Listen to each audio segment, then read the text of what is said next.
I'm not being coy here. I've not followed whatever you've said about Tucker or whatever Tucker said about you. I just heard, oh, Dan Crenshaw, Tucker. And because Tucker's one of them super famous people that I know, like Bobby Kennedy, where I feel like I've spent time with them, had good FaceTime, and I feel like, oh, I love Tucker Carlson the same way I love Bobby Kennedy. So I can't imagine that Tucker Carlson would be mean. I just don't think that about him. So I figure that it's probably stuff that's to do with politics and money and the military-industrial complex and that sort of stuff. And if it's what I suppose my sense is that I just based on your answer, that you've been generally supportive of Ukraine. So I wonder then what your perspective is. Well, can I say a couple of things about what of course, yeah. The reason there's such animosity from me towards him is because he's never made a policy argument.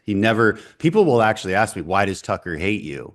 And I'll be like, well, the fact that you have to even ask that question tells you everything you need to know. The fact that he doesn't actually have an explanation from a policy perspective, because this is supposedly a policy debate, and he just smears me personally, accuses me of crimes, accuses me of being sinister, accuses me of being liberal, despite my voting record being and everything I do being completely the opposite.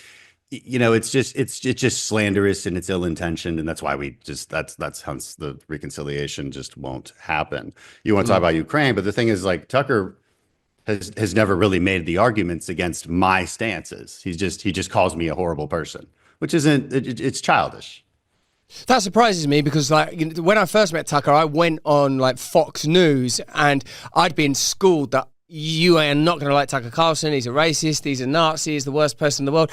Then I met him and he was so sort of sweet and charming, and I've subsequently got to know him well, and I think he understands American politics really well. And I think sort of out of the independent media, of course, there's really few people that can compare to Joe Rogan, but Joe Rogan, if you were going to compare him to anyone in the culture, he's like Oprah Winfrey, I figure. Now, where I figure that Tucker is distinct is he comes out of legacy media. He's obviously Republican, he's Christian now, he's conservative, and when I've done live things with him, what I recognize is that Tucker somehow understands and speaks for and to American people in a way that I can appreciate. I feel like he loves America. I feel like he loves your country. I feel like he loves veterans. I feel like he's really sort of respectful of pretty old school conservative American values. But I come from that culture, comedy, movies, liberalism, all that kind of thing. And I started to recognize it was disingenuous and hollow and empty. It didn't mean people couldn't back up the virtues they espoused with sacrifice and action. I'm guessing that Tucker must think that there's some sort of financial impropriety connection to military-industrial complex companies that are at odds with what you represent in the culture. And I feel like if we're in a moment, Congressman, where we're trying to bring about reconciliation across the nation now that Trump's got this indefatigable sort of victory, can't we get reconciliation between people that are actually part of broadly speaking, the same political movement and even moment? Well, it'd be nice. Unfortunately, the incentive structures in modern American politics aren't geared that way. Tucker's incentives are not to have any kind of good relationship or reconciliation. Tucker's incentives are monetary in nature. And cornering a market, which I think is based in outrage and based in this idea that the establishment is always against you and always coming after you. And then you got to that a little bit when you talked about his ideas on military-industrial complex. And so it becomes, for him, it's very much a single variable analysis. And you're a critical thinker. I mean, is single variable analysis critical thinking? Of course not. But that's effectively what he's doing. Is okay. So. I guess the narrative goes, well, okay, if you support this policy, then you must be somehow captured by this nebulous military-industrial complex. Captured how? He doesn't say. Well, he does say, actually. I mean, he makes radical, insane claims. He made a bunch of them when he was on Rogan. Was it last year? One of the claims was that those of us who serve on the Intelligence Committee, I serve on the Intelligence Committee, are consistently blackmailed and threatened by organizations like the CIA, and that's how they get us to keep funding their activities. And he says, well, there's members have told me this. Well, then name them, then say it, offer some proof for what you're saying, because even somebody who knows a little bit about civics and how our government works would know that the incentive, like that doesn't make sense on even on the surface, because our particular committee this is very different than the UK, for instance, and actually most parliamentary systems. We have a very serious set of checks and balances in our government. We actually control the authorities and the budget of those agencies. So, in fact, the power dynamic that Tucker is describing is exactly the opposite as he describes it. They have very much an incentive to be scared of us, not the other way around. This idea that we're being like blackmailed by them is just utterly insane. He also claimed in that particular interview that aliens are living underwater and we have all the evidence and they won't show you. I mean, it's just stuff like that you're like, what are we talking about? Is this entertainment, or are we trying to give people news and interesting insights, or is it just entertainment for the sake of clicks? And this is what I mean by incentive structures that have unfortunately percolated in a massive way, and it's largely because of social media. And you're not putting that cat back in the bag, so it is what it is. But it has created a different set of incentives around politics, where you gain power by engagement, and you gain engagement by outrage porn. That's what gains engagement. I give people this test all the time. I'm like, and especially conservatives, because I'm like, conservatives especially, because of the way we're sort of wired, we tend to be skeptical, but skepticism can turn into paranoia, can turn into conspiratorialism pretty quickly. But you're skeptical of government, you're skeptical of authority, you're skeptical of adding more regulations to something. You don't think it'll do what it's supposed to do. That's a typical conservative way of looking at things. But that can devolve if you don't have a good mental framework with which to assess problems in front of you. That can devolve quickly into paranoia. And one of the things conservatives do, almost like a sport, is trying to find the enemies in their own midst. You know, Democrats don't go dino hunting, right? But Republicans love to go rhino hunting. There's nothing more satisfying than finding out that somebody you loved and respected is actually part of the deep state. Now, the person claiming that, like say Tucker, can offer zero evidence for it. Zero evidence. But we've created this culture where it's like it's like a gravitational pull to believe something, that someone has betrayed you that you formerly respected, and it just gets you engagement. And my name is clickbait. Like some other random congressman could have been hot mic'd on the Tucker thing, and it wouldn't have made waves. But I have a really particular ability, I think, to make a certain segment of Twitter very, very angry. It's quite astonishing. I suppose I'm flattered by it to an extent, but it's also silly and exhausting, and it detracts from, I think, a lot of the serious work we're trying to do. That's the unfortunate incentive structures that we see in our political spectrum right now. It's not healthy.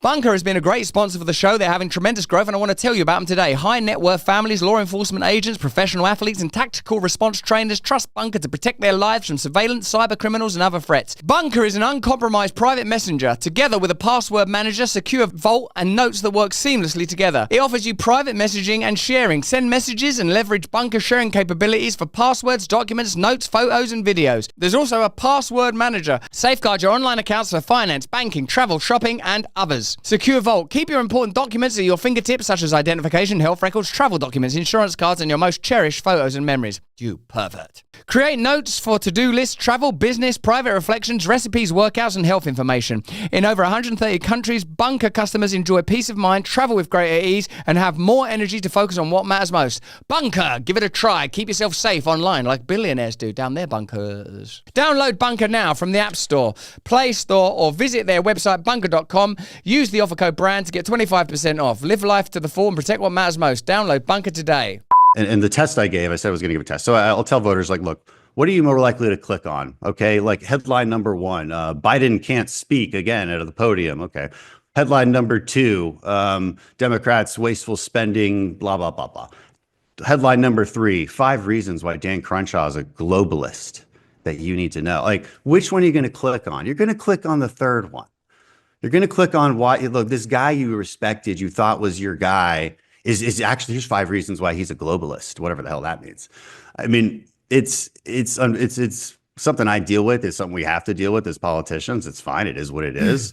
But I also want people to be clear-eyed on, like, who's telling you this and what their incentive structures are for doing so. With Trump's success being founded, both in 2016 and now in 2025, somewhat on that kind of cynicism that you began your argument with, Congressman, and I hear what you said about, in particular, the intelligence committee that you sat on and their relationship with the CIA, isn't so much of the sort of current MAGA Maha movement built on the idea, think, for example, of Doge or the way that Trump has handled Zelensky, on the idea, and to your point about globalism and what you mean, what I mean when I say globalism is that it doesn't matter if you vote for the Republican Party or the Democrat Party, there are within state institutions, figures and individuals that have relationships with global entities that could be NATO, could be the WHO, could be WEF, that mean that they stay within a purview and guardrails of a set of agenda that are not in alignment with the democratic will of the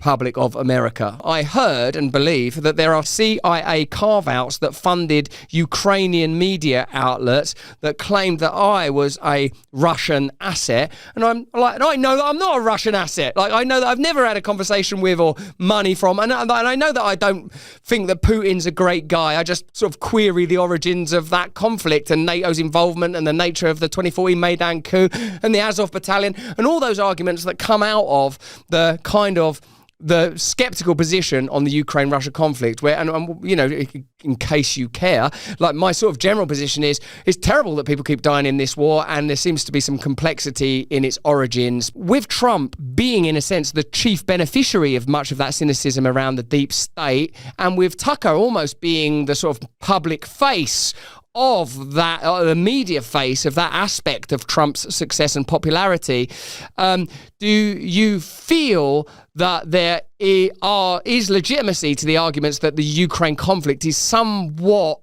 perpetuated because of the agenda of organizations like Raytheon, Northrop Grumman, or what we would loosely term the military-industrial complex? I don't think Tucker deserves to be the face of that Trump movement, right? I think these are two separate things. I do think Trump rightfully represents that skepticism, and actions speak louder than words. We're doing it as we speak. We're rooting out some of these things that I think Americans are rightfully skeptical about. Again, skepticism can turn into conspiratorialism, but skepticism is good, and there should be skeptical of how I would define the deep state. It's not too different from how you define it. I would leave out the global organizations necessarily. I think the deep state is really, it's people. It is people who have biases, and there are people with biases in every organization. Now, the difference between a bureaucracy and a private organization is a private organization, all those biases, they don't matter all that much because you're profit oriented.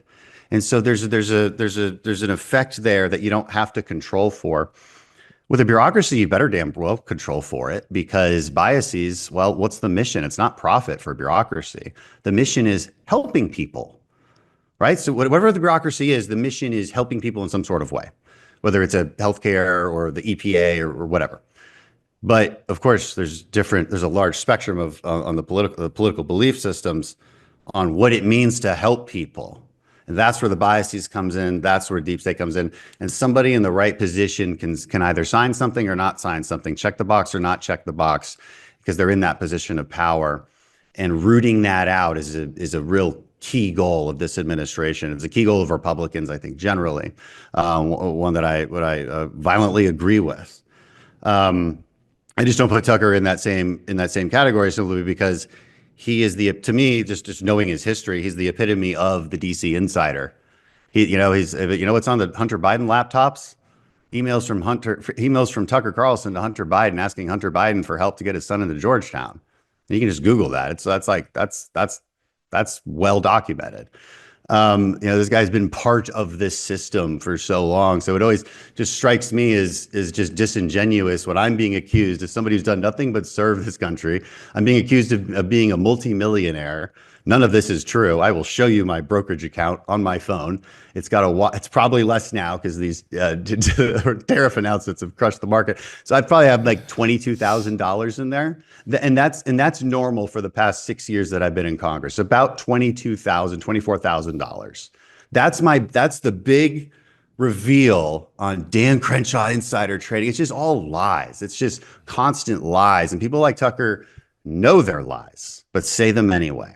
Hey, thanks for watching. If you want to see more uncensored content where free speech can flourish, join our live stream. Click the link right here to watch the next video if you want to, or become a member of a growing movement. Download the Rumble app and you'll be informed every time we make a new piece of content. Stay free.